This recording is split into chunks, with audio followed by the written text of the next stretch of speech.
Hello students, இன்னைக்கு நம்ம இந்த வீடியோல பார்க்க போறது வந்து transaction and concurrency controlல என்னென்ன டாபிக்ஸ் நம்ம படிக்க போறோம் அப்படினு சொல்லி பார்க்கலாம்.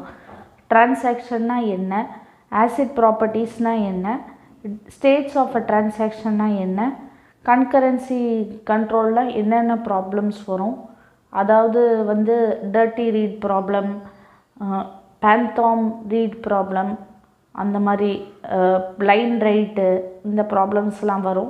ஸோ அதெல்லாம் என்னன்னு பார்க்கலாம். அப்புறம் parallel ஷெட்யூல், சீரியல் ஷெட்யூல்னால் என்னென்னு பார்க்கலாம். அதுக்கப்புறம் conflict serializable schedule, view serializable ஷெட்யூல்னால் என்னென்னு பார்க்கலாம்.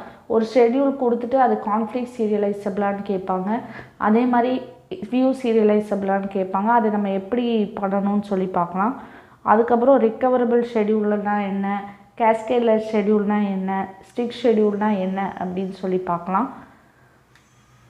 அதுக்கப்புறம் நமக்கு வந்து கன்கரன்சி கண்ட்ரோலை மேனேஜ் பண்ணுறதுக்கு டிரான்சாக்ஷன் டிசைனிங் ப்ரோட்டோகால்ஸ் இருக்குது. அதாவது shared lock, exclusive lock, two phase locking protocols, time stamp locking protocols, இது அப்படின்னா என்னன்னு சொல்லி டீட்டெயிலாக பார்க்கலாம். ஸோ அடுத்த வீடியோவில் நம்ம ஃபஸ்ட்டு பார்க்க போகிற டாபிக் டிரான்சாக்ஷன்னா என்ன அப்படின்னு சொல்லி பார்க்க போகிறோம். தேங்க்யூ.